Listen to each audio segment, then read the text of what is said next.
Bueno, buenos días a todos. Disculpas, anteriores no pude venir a clases. Paciente, pues tenía una cesárea, así que se me complicó un poquito. Vamos a hablar sobre la reanimación neonatal, ¿no? Es un tema importante, no debemos olvidarnos. Pásamelo a lo siguiente. Casi 5 millones de muertes neonatales ocurren a nivel mundial, o sea, es un número bastante significativo, y la incidencia también es fuerte en nuestro medio, ¿no? Por limitaciones que tenemos. Aproximadamente 19% ya están asociados a asfixia perinatal. Ese momento en el cual está naciendo el bebé, poco antes o poco después, en el cual va a demostrar esos signos que le van a complicar. La siguiente. Pues sí. Aproximadamente 10% de los recién nacidos requieren algún tipo de asistencia, algo especial que vamos a hacer para tratar de reanimarlos, ¿no? Y sí, aproximadamente el 1% van a ser transportados a un servicio de neonatología o de cuidados intensivos neonatales. Entonces, ¿qué es lo importante? Esta es una carrera en contra de lo que podría ser la encefalopatía hipóxica isquémica. Sabemos perfectamente que una persona se hace un paro cardíaco, ¿cuánto tiempo puede ese cerebro aguantar sin que tenga un daño cerebral? 4 minutos. 4 minutos. 3 a 5 minutos, ¿no? Más o menos. Un niño probablemente un poquito más, ¿no? Pero esos minutos valiosos en los que puede transcurrir, en el cual el bebé puede perder la irrigación, no se olviden que estamos pasando por un canal y podría estar estrangulándose con el cordón está aprieto, entonces no hay circulación materno-fetal, o podría ser que está comprimiendo el cordón mismo, pero muchas otras causas, un desprendimiento, etc. Entonces, siempre que piensen que van a atender a un recién nacido, piensen que están en carrera para evitar la encefalopatía hipóxica isquémica, ¿no? Entonces, ¿qué es lo que hay? Una secuencia de pasos que vamos a seguir para tratar de ayudar. El bebé ha nacido, ahora, ¿qué es lo que hago? Siguiente. Primero voy a recordar un poquito la circulación, la fisiología fetal versus la fisiología del recién nacido, que ya han llevado en segundo año. Recordarles que la mayor parte de la sangre viene a través de dos arterias, mejor dicho, a través de una vena, y retorna a través de dos arterias, tiene un sentido inverso. Esta vena nos lleva la sangre directamente al corazón, y a través del famoso ductus, ¿no? Esa sangre oxigenada que viene de la madre se reparte al resto del organismo. Cuando el bebé nace, la siguiente, entonces hay un cambio fisiológico natural. Como estamos cortando el cordón, el flujo sanguíneo del cordón umbilical, entonces la sangre ya no retorna oxigenada hacia el lado derecho. Los pulmones se expanden y como consecuencia de ello comienza a haber intercambio de gases. Y ese intercambio de gases va a hacer de que el oxígeno pase de la fase aérea hacia la sangre pulmonar y por ende hacia la circulación sistémica. Ese ductus, que era importante, se va a ir cerrando progresivamente ya a través de los siguientes días. Entonces hay un cambio brusco, abrupto, tanto en la circulación como en la respiración. Así es. Entonces, cuando vemos al bebé, ¿qué es lo que tenemos que valorar? Rápidamente tenemos que ver si está hipotónico. No debería estar hipotónico. Un bebé cuando nace tiene que estar en genuflexión. Sus manitos encogidas y sus piecitos encogidos. Eso quiere decir que tiene un buen tono. Si lo ven al bebé flácido, quiere decir que ya ha estado sufriendo probablemente dentro del útero. O tiene problemas en cuanto a la respiración. Las primeras respiraciones deben ser efectivas, ¿no? Metemos hasta, si se acuerdan por fisiología, las primeras respiraciones tienen hasta menos 50 centímetros de agua. O sea, realmente es mucho trabajo.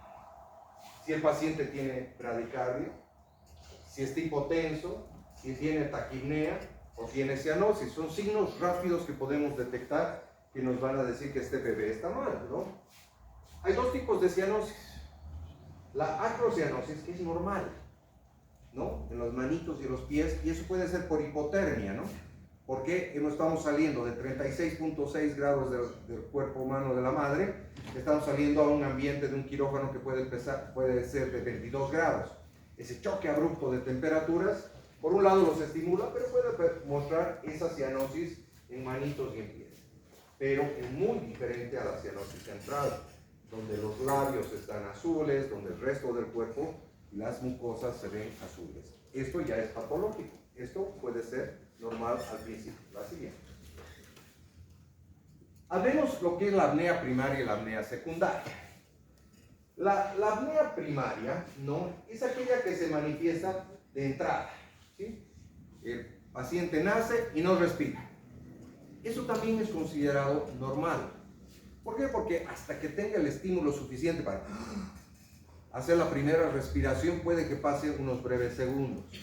Esa apnea primaria generalmente no afecta la frecuencia cardíaca, se mantiene, ni tampoco la presión arterial.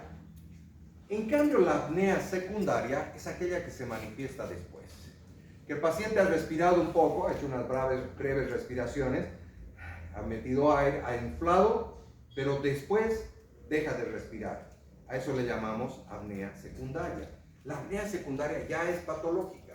Me está diciendo que algo está pasando y esto ya comienza a afectar la frecuencia cardíaca del bebé y comienza a afectar la presión arterial y la perfusión. Entonces, un bebé que ha respirado bien y deja de respirar, ojo, ya nos está diciendo que hay algo más. La siguiente.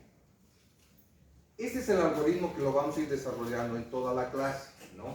Entonces, el bebé nace, entonces vemos si llora, no llora, si tiene buen tono, ¿sí? Estas son las medidas generales que hacemos en todos los bebés, que los vamos a desarrollar un poco. Lo calentamos, lo secamos, lo estimulamos, ¿no?, para que comience a respirar. Si el paciente no reacciona, en cualquier momento tal vez tengamos que intubarlo, especialmente si hay meconio. Vamos a hablar un poco más de eso. Si la frecuencia cardíaca es menor a 100, ¿cuánto es la frecuencia cardíaca normal en un recién nacido?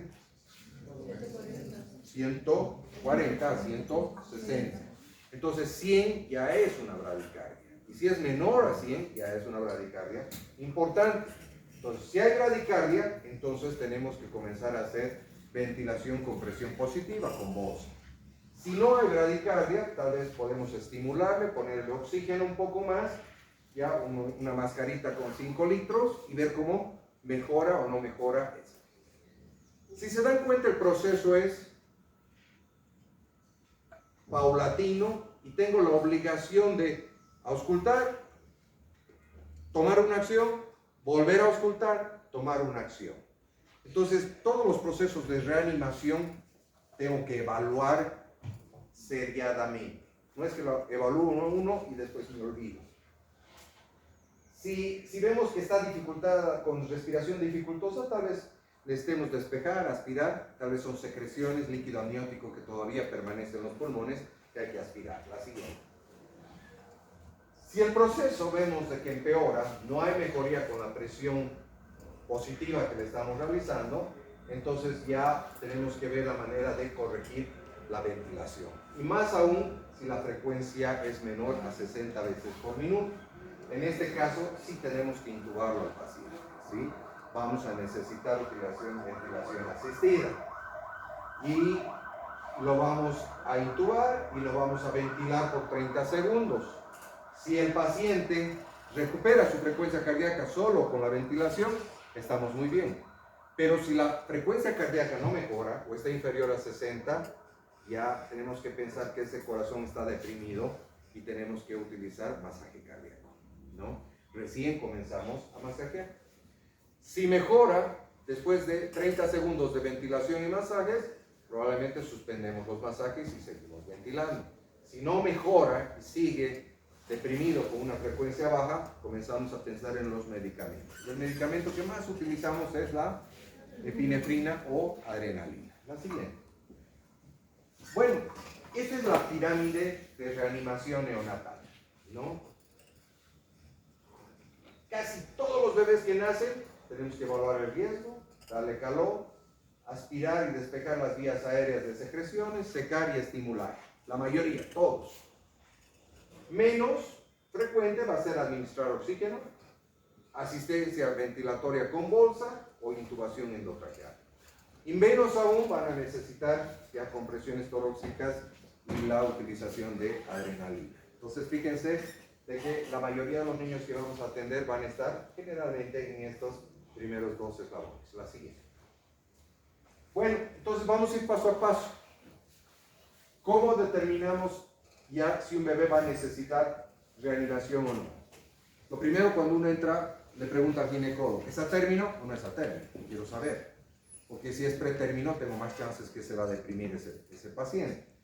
Lo segundo que voy a ver una vez que me entregan el bebé es si respira o llora, ¿no? Y lo tercero que tengo que ver es el tono muscular. Si está hipotónico, quiere decir que ese bebé ya está deprimido. Eso es lo que nos debe llamar la atención. Este es un bebé normal, en genuflexión, como les decía, y este es un bebé flácido. Claramente no responde muy fácilmente a los estímulos. La siguiente. Bueno, cuando es un recién, van a ver, vamos a utilizar harto estas abreviaciones.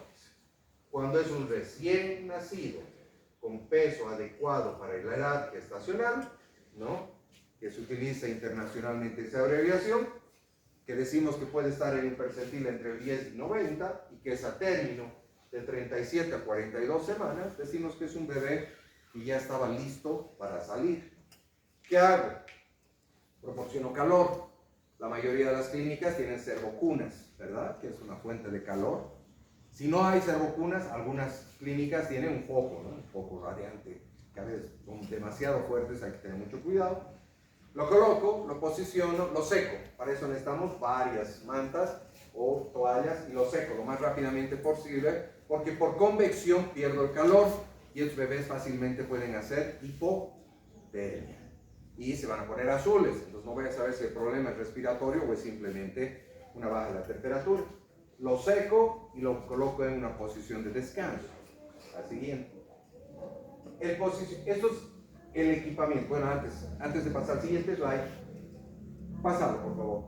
Tenemos la obligación de en todas las salas neonatales tener el equipamiento necesario.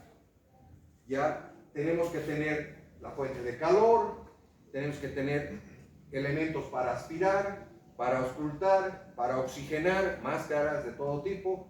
En caso de ventilación necesitamos tener las bolsas, tenemos que tener los tubos endotraqueales, laringoscopios adecuados, la medicación y tenemos que ver la manera de, si necesitamos transportar, una incubadora de transporte. Pero fundamentalmente todo esto tenemos que tener en la sala ahí. No podemos ir a estar buscando adrenalina a farmacia porque ahí perdemos unos valiosos minutos. La siguiente. Entonces, una vez que ya he realizado esos pasos que les había dicho, ya de secar, estimular, lo reubicamos al paciente ya en una posición neutral. La siguiente. Si yo hiperextiendo mucho la cabecita, ya voy a obstruir la vía aérea. Si yo flexiono demasiado la cabeza, voy a obstruir la vía aérea. Entonces, para colocar en una posición neutra, lo mejor es una pequeña frazadita o alguna sabanita, hacer un rodete y ponerle bajo los hombros. Entonces, de esa manera va a tener una caída natural de la cabeza. ¿Ya? Yo les voy a pedir un favor. No me hagan lo que ha hecho la compañera. ¿Alguien más quiere salir? No. Es falta de respeto venir a una conferencia y salirse a mitad de la conferencia. Así les parezca aburrido o no les parezca aburrido. ¿Me entienden? ¿Ya? Gracias. Si nadie más quiere ir, entonces esperen hasta que terminen la charla. ¿Ya? La aspiración preferentemente debería hacerse primero la boca, porque a veces puedo tener meconio un poco o puedo tener secreciones más densas. Y después la naricita, ¿no? Utilizamos estas peritas, y si no hay las peritas, a veces utilizamos ya unas sondas de aspiración. La siguiente. Como les decía, sigue por favor, la posición en la cual voy a dejarlo al paciente es muy importante, porque una posición incorrecta me bloquea la vía aérea y el paciente puede hacer apneas por obstrucción de la vía aérea. No nos olvidemos que todos los bebés tienen una lengua más grande proporcionalmente, tienen una laringe más alta e infundibular, por tanto tienen más tendencia a la obstrucción de la vía aérea. La siguiente. Entonces, los pasos iniciales, algunas precauciones, es succionar con mucha gentileza. Si le pongo el aspirador muy fuerte, puedo causar hemorragias nasales o lastimarlo al paciente. Igual la estimulación tiene que ser muy sutil. Basta a veces con secarles las espaldas. O unos pequeños tichos o flicking que le llaman en los piecitos, ¿no? Ponerlos de cabeza, ya no.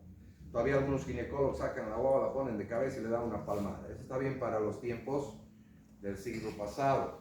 Eso puede aumentar mucho la presión intracraneana y puede causar hemorragias ya subaracnoideas importantes en el niño. No. Sino la estimulación es lateral, echado, la fricción o simplemente golpeando en los pies. La siguiente. Como vemos en la imagen, estas son las dos formas de estimulación aceptadas, digamos. Es un frotado enérgico, obviamente, y de aquí ver cómo reacciona. Le vamos a dar un tiempo a que reaccione, probablemente unos 30 segundos. La siguiente. Es importante que cuando haya reanimación, hayan dos personas mínimamente, porque una de las personas va a estar realizando muchas de las maniobras y la otra persona puede estar auscultando la frecuencia cardíaca. Hemos visto que la frecuencia cardíaca es clave para seguirlo por los siguientes pasos, ¿no? ¿Qué pasa si hay meconio? Ahora, el meconio puede ser particulado, quiere decir grumos, gruesos, o puede ser solamente teñido el líquido amniótico con un poco de meconio. Hay diferencia. Si es particulado, como vemos aquí, manchado completamente, existe riesgo alto de que meconio que esté en la boca, el primer momento que respire, ingrese a los alveolos y nos cause unas neumonías terribles. Esas neumonías por broncoaspiración por meconio son muy difíciles de tratar, ¿sí? En este caso, no estimulamos al bebé, no lo secamos, ponemos con cuidadito, y lo ideal es intubarlo, o sea, mejor dicho, utilizar un laringoscopio y lo intubamos, ¿sí? Y existe un conector especial que les voy a mostrar. Aspiramos y volvemos a sacar el tubo, una o dos veces. De esa manera nos aseguramos de que ese meconio particulado no esté en la tráquea, y si está en la tráquea arriba, no entre hacia los alveolos. En este caso hay que succionar posteriormente la boca y posteriormente la nariz. Una vez que ha aspirado y ha succionado, recién estimulo para que llore el paciente para evitar esa broncoaspiración.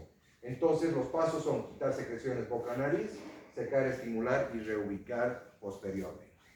La siguiente. Hablemos de la ventilación de presión positiva, ¿sí? En los que hacen reanimación, siempre decimos una cosa: es mejor un paciente bien bolseado que mal intubado. En estudios que hicieron en Estados Unidos en emergencias y los que hacen transporte, por ejemplo, en todas las edades, en adultos veían de que cuando llegaban a la emergencia las unidades de rescate, un 40% estaban mal intubados, y en los niños, peor si son más pequeñitos, incluso hasta un 80% estaban mal intubados. Entonces, si estás mal intubado, estás desoxigenando y obviamente daño cerebral. Eso se ha ido corrigiendo a través de dos cosas, les voy a mostrar una. Y la segunda es aprender a ventilar bien con bolsa y máscara, ¿sí? ¿En quiénes voy a hacerlo? En bebés que están con apnea o están boqueando, no es una respiración efectiva. Si la frecuencia cardíaca está baja, menor a 100, por más de 30 segundos, si continúa con cianosis, si las respiraciones iniciales fueron efectivas, pero después de un rato, como les dije, comienza a respirar muy mal, o si la frecuencia ventilatoria no es óptima, ¿no? Un bebé debería respirar entre 40 y 60 veces. En esos casos debo bolsear. La siguiente. Entonces las máscaras son importantes. El tamaño de la máscara es importante, un poquito más. Entonces hay dos tipos de máscaras, unas que son circulares y otras que son en forma de pera. La siguiente.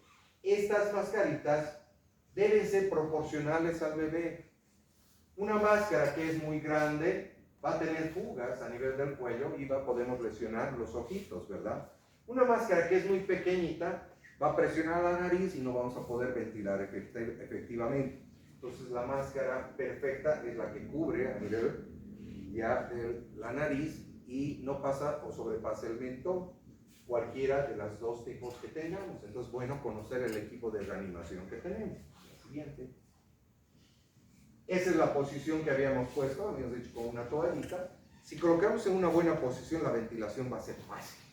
Si está flexionado, no voy a poder meter aire. La siguiente.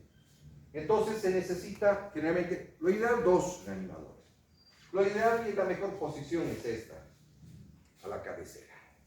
Entonces, con una mano, pueden ver, utiliza la técnica EC, que significa EC. La C, agarro la mascarita. Y estos 3 deditos, que sería la E, levanto un poco la mandíbula. Entonces, de esa manera desobstruyo. E, C, para que se acuerden. Mano izquierda y mano derecha, ya voy a ventilar. La ventaja es que si estoy ahí, tengo que estar con los ojos al pecho, al tórax, para ver si se levanta o no se levanta. Si no se levanta, bolseo y no se levanta, quiere decir o que estoy muy flexionado o que estoy demasiado hiper extendido.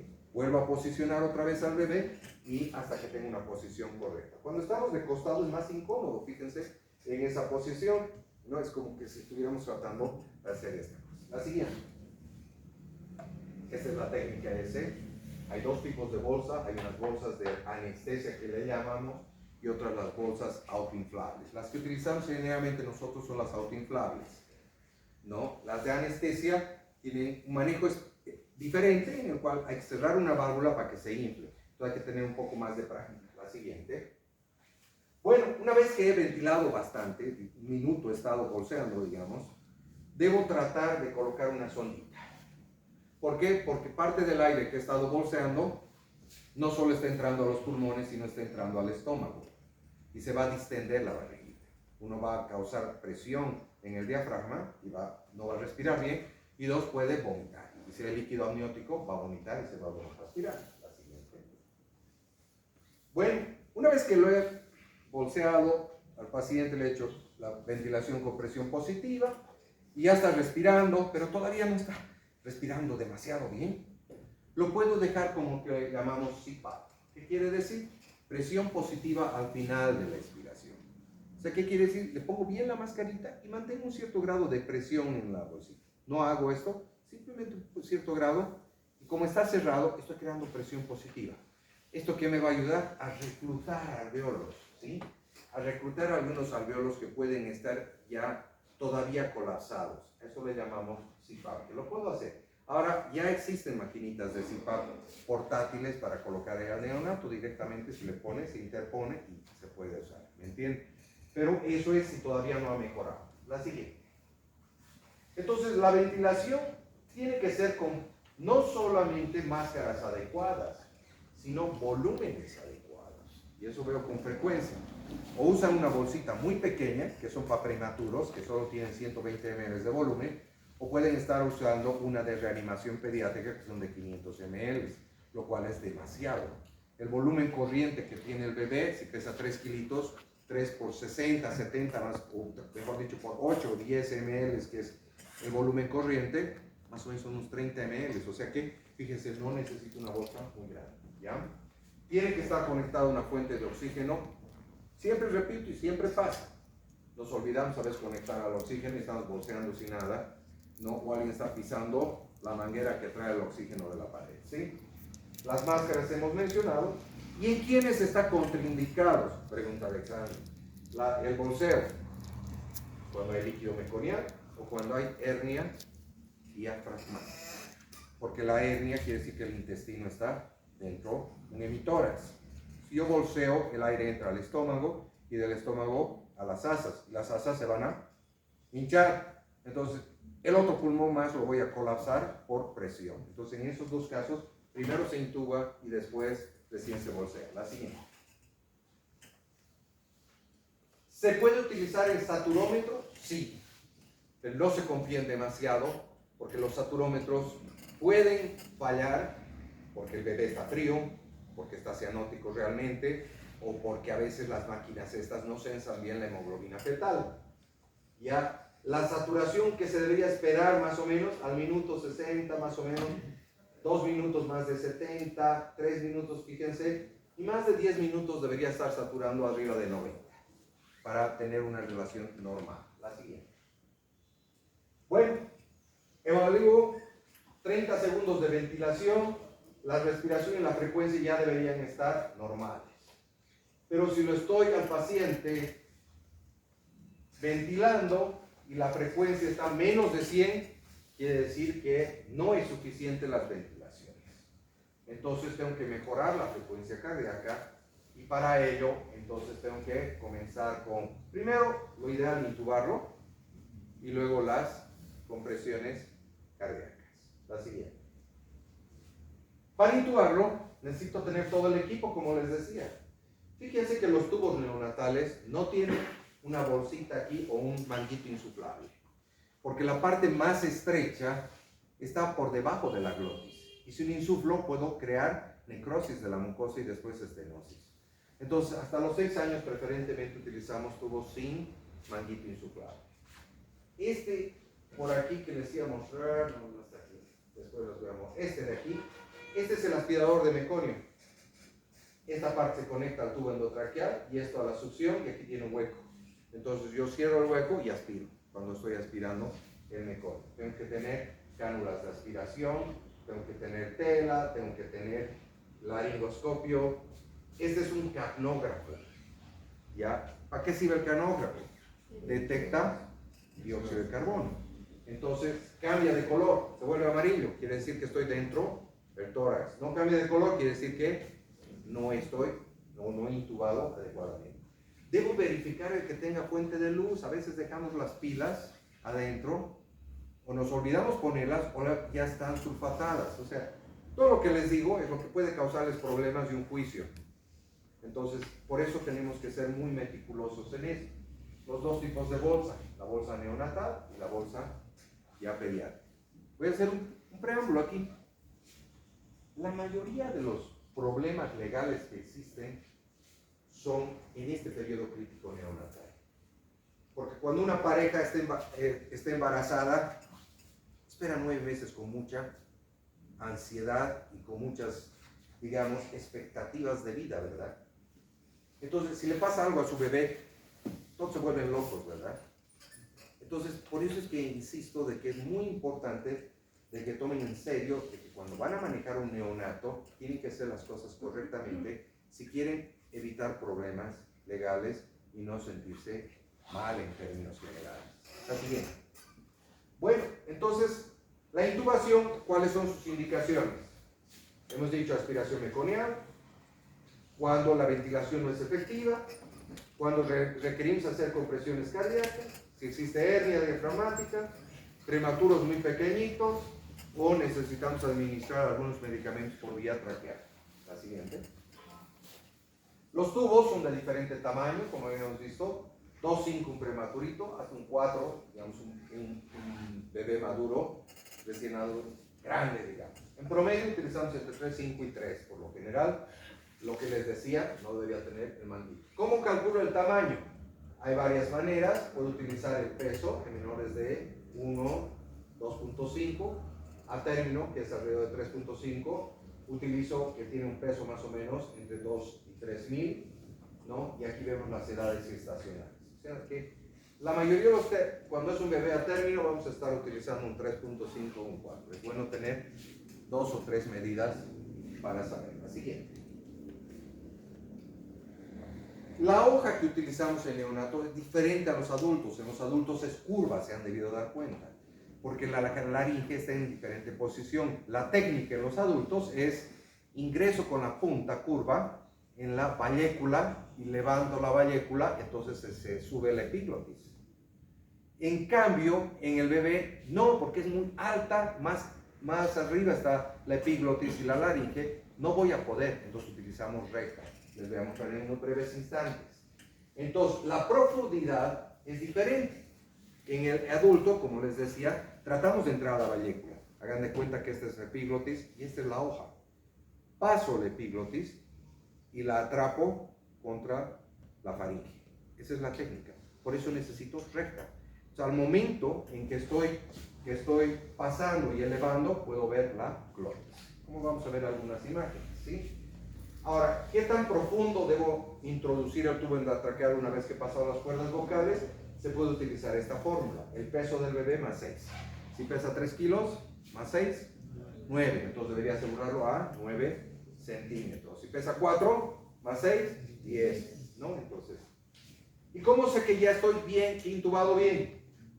mejoría de la frecuencia cardíaca, ausculto y debe haber un ruido uniforme.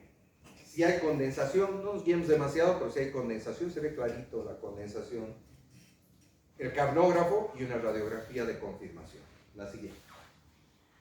La técnica está dada para que la intubación tiene que ser con la mano izquierda.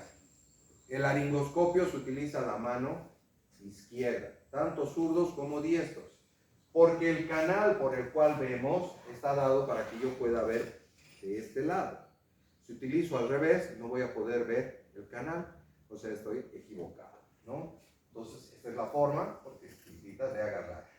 Esta es una 0, por ejemplo, una bien chiquitita, una hoja recta. Vemos las partes de un laringoscopio. La siguiente. Entonces, como les dije, cuando introduzco el laringoscopio, atrapo básicamente la vallécula y puedo observar el ingreso. Fíjense, eso es viendo desde la boca, ¿no? Este es el canal, estoy atrapando la epiglotis contra la pared y puedo ver las cuerdas vocales. No debe hacerse intubaciones a ciegas, porque sus tejidos son muy frágiles. Si empujo con mucha fuerza, me puedo salir de la tráquea y podría estar entrándome al mediastino, ¿verdad? O estaría entrando al esófago en forma brusca. Entonces, tienes que ver para poder meter el tubo. La siguiente. Una vez que lo he introducido, sé que está dentro, sujeto, ¿no? Hay varias técnicas. Esta es la técnica del pantaloncito que le llaman para asegurar el tubo endotraqueal, ¿no? Una telita que se cruza encima de la bigotera y se va. Y se puede hacer pantaloncito doble. Se pone otra telita aquí, por debajo de la boca a un lado, y la otra telita alrededor. La siguiente. Una vez que ya lo he intubado y asegurado, utilizo el capnógrafo, como les decía, que va a cambiar. Mira, ha cambiado, era azul, ¿no ve? Ahora está amarillo, entonces me diría que está adentro. Creo que es un amarillo, obviamente. Y hago una radiografía. Este es un bebé con una membrana hialina terrible, pulmones completamente blancos, ¿sí? La siguiente. Bueno, para favorecer un poco en aquellas personas que no son expertas, hay lo que le llaman las máscaras laríngeas. Ahora hay de todas las edades. Es un tubo endotraqueal y al final tiene una mascarita. Es más fácil de colocar, no necesito laringoscopio. Se entra un poquito oblicuo y se posiciona. Una vez que se ha posicionado, pruebo de que si estoy ventilando. La ventaja es que esta puntita va a obstruir el esófago. El orificio de la tráquea va a quedar expuesto a este agujero. Y una vez que insuflo, se posiciona bien las máscaras. Entonces, si aprendemos a colocar una máscara laringea, mucho más fácil todavía. Y eso es lo que están utilizando los equipos de emergencia, ¿no? Tiene dos. Una que va hacia la vía aérea y esta es para insuflar el manguito. La siguiente. Masaje cardíaco. Entonces, si la frecuencia cardíaca sigue baja, menos de 60, entonces tenemos que hacer el masaje. Una vez que ha intubado. Siguiente. Hay varios tipos. Hay dos técnicas. Una que es esta, con dos manos, ya en la cual debemos comprimir el esternón. Pero los dedos tienen que estar puestos perpendicularmente. Si pongo laterales, puedo comprimir las costillas y causar fracturas de las costillas. Esta técnica es óptima, pero tiene un defecto. Necesito manos grandes. ¿Qué no debo tener? Uñas. Entonces, más complicado para damas o para personas que pueden tener manos más pequeñas. La siguiente. El método de los 2 pulgares y las manos alrededor del tórax, este es el preferido, del cual les voy a mostrar las fotos. ¿Ya? La presión con la cual debo ejercer es aproximadamente 1/3 del diámetro del tórax del paciente. ¿Ya? Se debe dar 3:1 con relación a las ventilaciones. Hemos dicho que ventilamos más o menos 40 a 60 veces, ¿verdad? Porque esa es la frecuencia respiratoria. Entonces debemos más o menos tener una frecuencia cardíaca de 120 a 150. 3:1. 1, 2, 3. compresión. 1, 2, 3, compresión. Ahora, si lo estoy con tubo endotraqueal, no necesito hacer esa pausa, ¿ya? A la frecuencia cardíaca debe valorarse cada minuto, por lo menos para saber si está subiendo, o cada 30 segundos. Pues que les decía que es muy importante que haya una segunda persona que está auscultando para ver si ha mejorado. La siguiente, ¿no? Entonces esa es la técnica que les decía, es la técnica errada, ¿no? O sea, voy a romper costillas. Y esta es la técnica que más les va a durar, porque a veces una reanimación no dura 30 segundos. Puede durar 2, 3, 5, 6 minutos, 10 minutos, dependiendo, ¿no? Entonces, esta es la mejor técnica. Los dos dedos perpendiculares sobre el esternón y la otra mano de apoyo o soporte. Entonces, tengo mayor control de la profundidad y el posicionamiento. Pero no tiene que ser lateral, tiene que ser perpendicular. La siguiente. Esta es la técnica, como les decía, con dos. En este caso, peligroso porque podría estar exprimiendo el tórax. La siguiente. Bueno, la técnica de 2 pulgares, ¿no? Puede ser buena, es menos agotadora, permite control de la profundidad de las contracciones, genera menos presión, pero no para personas con manos pequeñas o con uñas largas. La técnica de los 2 dedos, manos pequeñas, mayor acceso al cordón, o sea, no estoy obstruyendo, porque no estoy obstruyendo, no puedes llegar al cordón, y a veces necesito el cordón para poner medicamentos, ¿no? Y nos sirve para recién nacidos más grandes. La siguiente. Después de 30 segundos, ya estoy bolseando, masajeando al paciente, no mejora, sigue la frecuencia baja, entonces ya tengo que comenzar a pensar en que voy a necesitar medicamentos. La siguiente. Entonces, si no mejora con la ventilación y masaje, la siguiente, utilizo medicamentos. ¿Para qué? Para estimular la función cardíaca, para incrementar la perfusión tisular y sobrellevar el shock en el que se encuentra y restablecer el equilibrio ácido-base. La siguiente. Entonces, ¿qué medicamentos utilizamos? La adrenalina de elección, ¿sí? La dosis dicen de 0,01 a 0,3 miligramos kilogramo en una solución de 1 en 10.000. Parece difícil. Agarran una ampollita, la ampollita tiene 1 ml. Lo mezclas con 9 ml de solución fisiológica y ya tienen la solución, la dilución, 1 en 10. ¿Ya? Y de ahí, las primeras dosis le puedo dar 0,1 cc a 0,3 cc por kilo, 3 kilitos, 0,9 le pondré la primera. Si no está respondiendo, puedo incrementar ya en las siguientes dosis un poco más. Y obviamente tengo que estar alerta de cómo va la frecuencia cardíaca, si va a subir o no va a subir, ¿no? Ahora, si estamos en asistolia, a veces tengo que dar una dosis masiva para sacarlo, ¿no? O sea, ya ir directamente a la dosis más alta. La adrenalina, ¿cómo la administro? Vamos a hablar un poquito más. ¿Qué expansores utilizo? La solución fisiológica, puro cristólolos. No utilizo coloides en estos casos, ¿sí? Ahora, si tuviera sangre ya preparada, cosa que es medio raro, difícil, porque es muy difícil saber que justo me va a deprimir y ya tengo la sangre, no, podría darle la sangre. ¿Y la naloxona? ¿Alguien sabe para qué sirve la naloxona? A ver, que alguien me sorprenda. Es un medicamento que sirve para revertir los opioides. Por mala suerte el anestesiólogo, la mamá estaba quejando, me duele, y uno le mete fentanil o le mete morfina. Eso va a deprimir a través de la sangre la respiración del paciente. Y el paciente, por más de que lo bolsee, no va a respirar porque está deprimido su centro respiratorio. La naloxona revierte inmediatamente eso. El dolor es la intramuscular y en segundos, unos 10-15 segundos, comienza a respirar el bebé, ¿sí? Por eso es muy importante preguntar al anestesiólogo si ha recibido no narcóticos, pero es importante también si existe naloxona en la mano. La siguiente. Entonces, como les dije, la adrenalina, ya sabemos cuándo, la concentración, ¿sí? Las vías. Lo ideal sería por vía endovenoso, ¿no? Y lo mejor sería el cordón umbilical. Facilito colocar un catéter venoso umbilical, porque la vena todavía está semiabierta. Pero ahora la técnica hay que saberla, obviamente. Si no, puedo utilizar la vía endotraqueal. Pero cuando utilizo la vía endotraqueal, tengo que darle más, porque la absorción es un poco más lenta. O sea que le puedo dar por el tubo endotraqueal y puedo bolsear. Se va a absorber por lo menos la primera dosis si el paciente está deprimido. Entonces, la velocidad de administración tiene que ser lo más rápidamente posible para que reaccione ese corazón deprimido. La siguiente. Una vez que ya lo he reanimado, ya, esos son los pasos de la reanimación neonatal, ya el paciente ya está respirando, todo.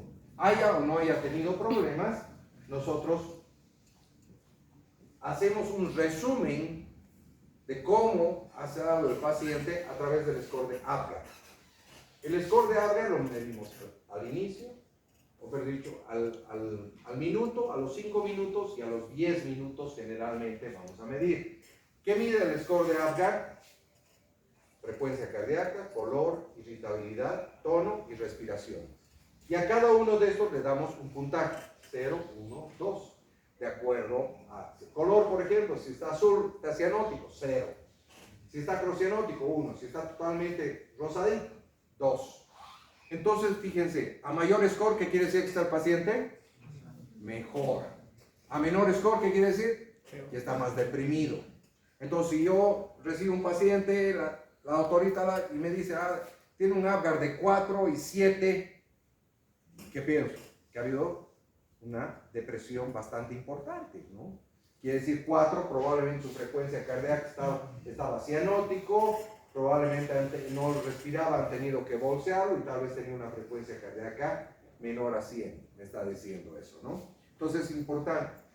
Y si me dice, tuvo una 7 y luego 10, que quiere decir que rápidamente a los 5 minutos se recuperó, o sea, ¿qué me dice? Que no ha tenido ya un periodo de depresión muy prolongado, ha durado menos de 5 minutos y después se ha restablecido.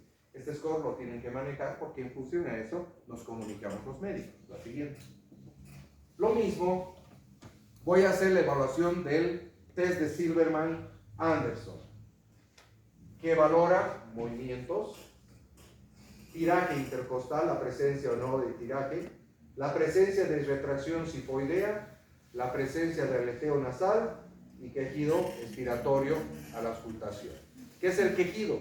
Es el ruido que hace a la expiración, que muchos piensan que es dolor. No, es un autopip, está tratando de crear presión positiva para abrir alveolos, ¿entienden? En todas las edades.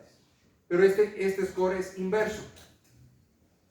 Quiere decir que si tiene más el score, si llega a 10, ¿qué quiere decir? Que el paciente está peor o mejor. Peor, que está en una insuficiencia respiratoria severa. Si me dice que tiene un score de 3, o sea que está mejor, ¿me entienden? Entonces, esto también me sirve para transferir un paciente. Doctor, hay que transferirlo. Este paciente de Ibir-Garzama está con un Silverman de 7. Entonces, yo ya sé que este paciente va a llegar muy deprimido, probablemente intubado. ¿Está claro? La siguiente. Se dice que si recién nacido tiene 0, no tiene asfixia, está normal. 3 puntos con dificultad respiratoria leve. Con 4 a 6 ya tiene moderada. Y de 7 a 10 es severa. La siguiente. Luego, ¿qué voy a madurar? ¿Qué voy a valorar? La edad gestacional. Una cosa es lo que me diga el ginecólogo, pero por ahí la madre nunca ha hecho controles, no sabemos cuál es la edad gestacional y nació de 2 kilos. Es importante, ¿no? Si es un desnutrido intrauterino o es un prematuro. Entonces se utiliza ya este score o esta escala para ver la madurez. Hay varias escalas ya para ver la madurez. Lo primero que tengo que ver es el método de Capurro, es probablemente el que más se utiliza, ¿no? Entonces nos dice si el paciente se va a encontrar en este rango, tanto sabiendo el peso como sabiendo la edad. O sea, si tiene 36, si está con un peso de 3, o sea, me dice que el paciente ha madurado. Si el paciente tiene 40 semanas, pero pesa 2, voy a pensar en una desnutrición intrauterina, ¿no? El paciente por ahí, la madre por ahí ha tenido problemas durante el embarazo. Entonces es importante valorar ya el score de Capurro. La siguiente. Bueno, ¿qué hago en todos los bebés? De rutina. Después de que lo he sacado, lo voy a llevar a enfermería, ¿sí? ¿Qué es lo que voy a hacer en todos los bebés? Ya vamos a acabar en un rato más. Pásamelo. Determino la talla, edad, exploración física, le pongo un poco de oftalmoprofilaxis si ha sido parto, ¿no? Si ha sido cesárea, no necesito porque no he estado en contacto con el canal vaginal. Vitamina K a todos, 1 a 2 miligramos. Toma de muestra sanguínea, en algunos casos se les hace el tamizaje. Ya trato de darle pecho lo más antes posible al paciente. Ya si ha habido problemas respiratorios, tal vez lo pongo en ayunos 1 horita o 2 horitas y lo observo con un poco de oxígeno. No se debería dar fórmulas a no ser que realmente esté justificado, ¿no? La madre le hicieron histerectomía y está en sala de recuperación, no voy a esperar hasta que salga la mamá dolorida y le dé pecho, ¿no? Y tampoco voy a esperar que se deshidrate. Hay muchos que son demasiado papistas, ¿no? Así, el bebé está muriendo de hambre, amarillo, así, no, leche materna, y la madre apenas está pues, quien no es mujer y no ha sido madre no entiende lo que significa ni dolor del parto ni lo que significa el sacrificio de hacer la lactancia. No es fácil a veces aconsejar. Se prohíbe fórmula en caso de que la madre no tenga secreción láctea y el paciente sospechemos que podría tener un poquito de hiperglicemia, le puedo dar dextrosa al 5 al 10% por sondita o por succión. Así es lo que hago en todos los bebés. ¿Qué tal si es un recién nacido macrosómico, o sea, grande, a término, ¿no? Le hago la misma rutina que hemos dicho y a este sí ya le doy un poco de glucosa. Porque como es grande, su necesidad calórica es importante y su glicemia va a caer. ¿Alguien sabe cuánto es la glicemia normal en un bebé recién nacido? ¿Cuánto será en un adulto? 60 a 100, ¿ves? En un bebé recién nacido es más de 40. Es incluso algunos con 35 no tienen síntomas. O sea, no voy a esperar que tenga 100, ¿entienden? Pero si ya tiene 38, 37 de glicemia y está con síntomas temblores, debo darle, ¿no? Entonces la glicemia en estos casos es importante y darle un poco de glucosa, ¿no? La dieta lo más antes posible y mediciones de la glucosa. Si está menor a 40, quiere decir que es hipoglicémico. Y determinar el hematocrito cuando son grandes, ya para ver si no está con un exceso de hematocrito y vaya a ser una ictericia mayor. La siguiente. ¿Qué pasa si es un recién nacido? Todo lo contrario, con bajo peso para la edad gestacional, un desnutrido intrauterino. Lo mismo que en los otros bebés, lo mismo le voy a dar glucosa porque también es otro bebé que va a tener riesgo de hipoglicemia, ¿no? Entonces le puedo dar dextrosa, hay que medir su hematocrito y medir la glicemia seriadamente, ya por lo menos cada 4 horas al principio, luego cada 6 después, para asegurarnos de que no haga hipoglicemias mayores ni convulsiones, ¿sí? La placenta habrá que mandar y el cordón a la patología para ver por qué ha sido desnutrido, ¿no? ¿Cuál es el problema? Pues no será porque tiene toxoplasmosis la mamá, ¿no? Entonces es importante. Y puede ingresar a cuidados intermedios si es muy pequeñito para monitorizar un poco esto. La siguiente. Si es un recién nacido, ¿no? Con líquido amniótico teñido con meconio, que es lo que les decía, ¿no? Aquel que solo tiene el colorcito del meconio con color. En ese caso no es particulado. Le hago la rutina, le aspiro el estómago, le aspiro todo lo que hemos dicho. Dependiendo cómo evolucione, si sigue con mucha taquipnea unas horas más tarde, 6 horas digamos, ya le hago una radiografía para ver si está haciendo una neumonía. Si no, simplemente vigilar signos de dificultad respiratoria.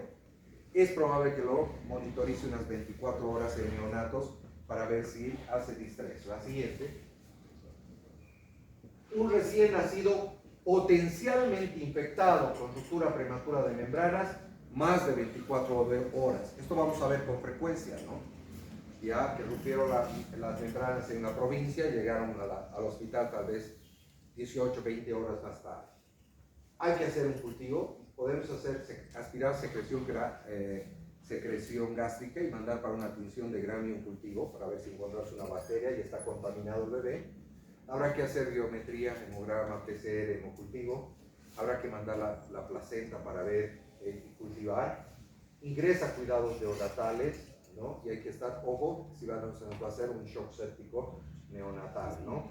Y luego investigar la relación con la madre si ha tenido infecciones urinarias o está con algún problema. La siguiente.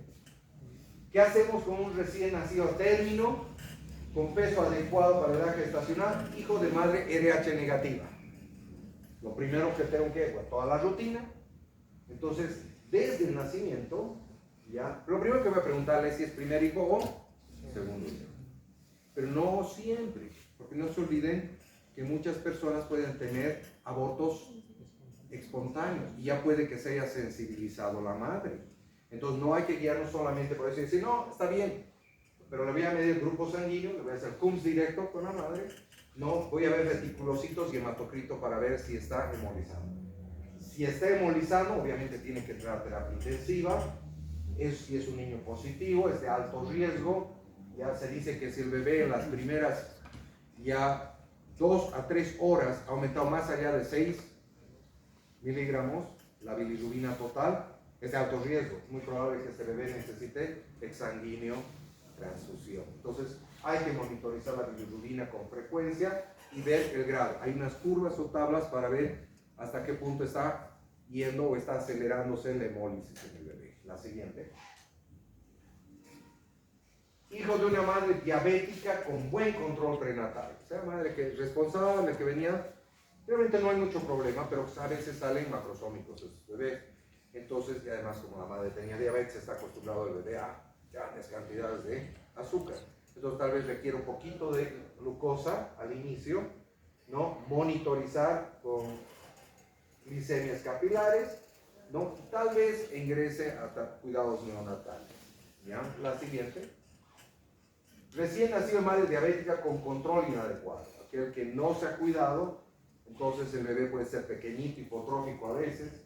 Hay que darle glucosa, hay que medir el hematocrito para ver si está muy hemoconcentrado. Y bueno, hay que medir la glucosa seriadamente y estar alerta para ver si este paciente no va a ser una hipoglicemia muy importante, ¿no? A veces pueden hacer incluso distrés respiratorio, ¿no? ¿Por qué? Porque la diabetes, o sea, no solo el estado de hiperglicemia, sino otros cambios más que pueden existir vasculares en el bebé. Y si a este sí lo metemos a cuidados neonatales a monitorizar cómo va. La siguiente. Recién nació prematuro de edad gestacional 35 semanas, o sea, es prematuro, pero con un buen peso, mayor a 1800. Muchos de estos bebés no necesitan ayuda. Lo mismo, rutina, tal vez un poco de azúcar para ayudarlo, dietita para ver si tolera. Si succiona bien, tal vez lo observamos, lo alimentamos, mantenemos un control de temperatura, a veces incubadora, a veces servocuna, o a veces simplemente abrigando, monitorizando la temperatura. Medimos la glucosa, no lo bañamos y vamos a vigilar si hace distrés respiratorio o no. Los bebés 2-3 días se van a la casa con la madre, aunque son chiquititos, prematuros, chiquititos, pero van muy bien a veces. La siguiente. Un recién nacido con parto fortuito dentro del hospital. Este es el golazo de los residentes internos de ginecología. Que se fueron a dormir y de repente la enfermera llama y dice, el bebé está saliendo, ¿no? En la cama, no en la sala de partos, ¿no? Entonces, ¿qué hago? Bueno, ha nacido el bebé, lo tengo que llevar a cuidados neonatales porque no es un ambiente estéril, las cosas no se han hecho adecuadamente. Se hace la rutina, se observa 24 horas para buscar signos de infección, se hace la biometría, obviamente hemograma, hemocultivo, ¿no? Se ve la evolución de la madre también, si va a ser una sepsis en todo caso, ¿no? Y hay que ver cómo pinzamos el cordón umbilical, si pinzamos estérilmente o no. ¿Por qué? Porque si hay dudas y que podría estar contaminado con tétanos, es mejor darle en todo caso tetanol para evitar el tétano neonatal. La siguiente. Bueno, existen algunas 4 consideraciones especiales por último que hay que mencionar. La primera, la siguiente, como ya les había dicho, es el síndrome de Pierre-Robin. Es un síndrome en el cual la mandíbula del bebé se desarrolla en forma inadecuada, es más corta. Como consecuencia de ello, esto tiende a obstruir la vía aérea, ¿verdad? Porque como es más corta la mandíbula, y ese paciente no puede respirar. En estos casos, lo único que tenemos que hacer a veces es poner una sonda, o mejor dicho, un tubo nasotraqueal o nasofaringio. ¿Ya? Si no tenemos una sonda nasofaringea, a veces el mismo tubo endotraqueal lo lubricamos y le ponemos atrás. Entonces va a poder respirar por la nariz porque está bypaseando esa lengua que lo está obstruyendo, ¿sí? Esto hasta que ya después vaya un especialista y demás. La siguiente. Otra consideración es la hernia diafragmática, que es justo lo que les decía, ¿no? Tenemos intestino dentro del tórax. Entonces en ese paciente ya hemos dicho que lo que no tengo que hacer es bolsear. Entonces tengo que intubar primero y después recién bolsear, ¿no? Para evitar esa distensión. Estos pacientes, si se hace un buen control, generalmente el diagnóstico se hace pre-nacimiento. Ya en la ecografía se ve. Entonces, nace el bebé muchas veces, rápidamente, lo intubamos y a veces en el mismo día ya están entrando a quirófano a cerrar el orificio donde está la hernia, para que ese pulmón se expanda lo más que se pueda. De hecho, este pulmón izquierdo va a ser hipodesarrollado, ¿no? Entonces, cuanto más antes resolvamos, le vamos a dar tiempo a volver a acomodarse. La siguiente. La otra consideración especial son los neumotórax. Los neumotórax pueden ser espontáneos o inducidos. Espontáneos porque a veces una partícula de meconio o de grasita se queda y hace las veces de una válvula. Inspira, mete aire, pero no puede salir. Mete aire, no puede, hasta que una bolita, ¡pum!, revienta y el paciente comienza con distrés respiratorio, ¿sí?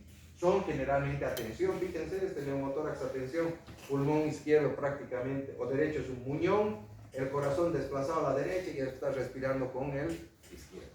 Y los inducidos es cuando hago mala técnica de bolseo.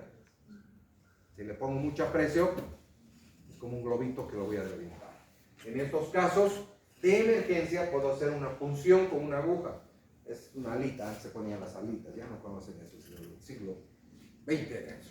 Hoy en día un catéter pueden utilizar, un catéter gruesito, generalmente en el segundo a tercer espacio, en la línea medio axilar, se introduce perpendicularmente, sale el aire. Se coloca otro, ¿cómo se llama? Una llave de 3 vías con un extensor y con jeringuita se va sacando el aire. Y eso lo podemos dejar en un sello de agua. A veces eso es todo necesario, pero a veces no. Entonces en esos casos tengo que colocar un sello de agua, ya por corte, ¿no? Va a ser una toracostomía, ¿no?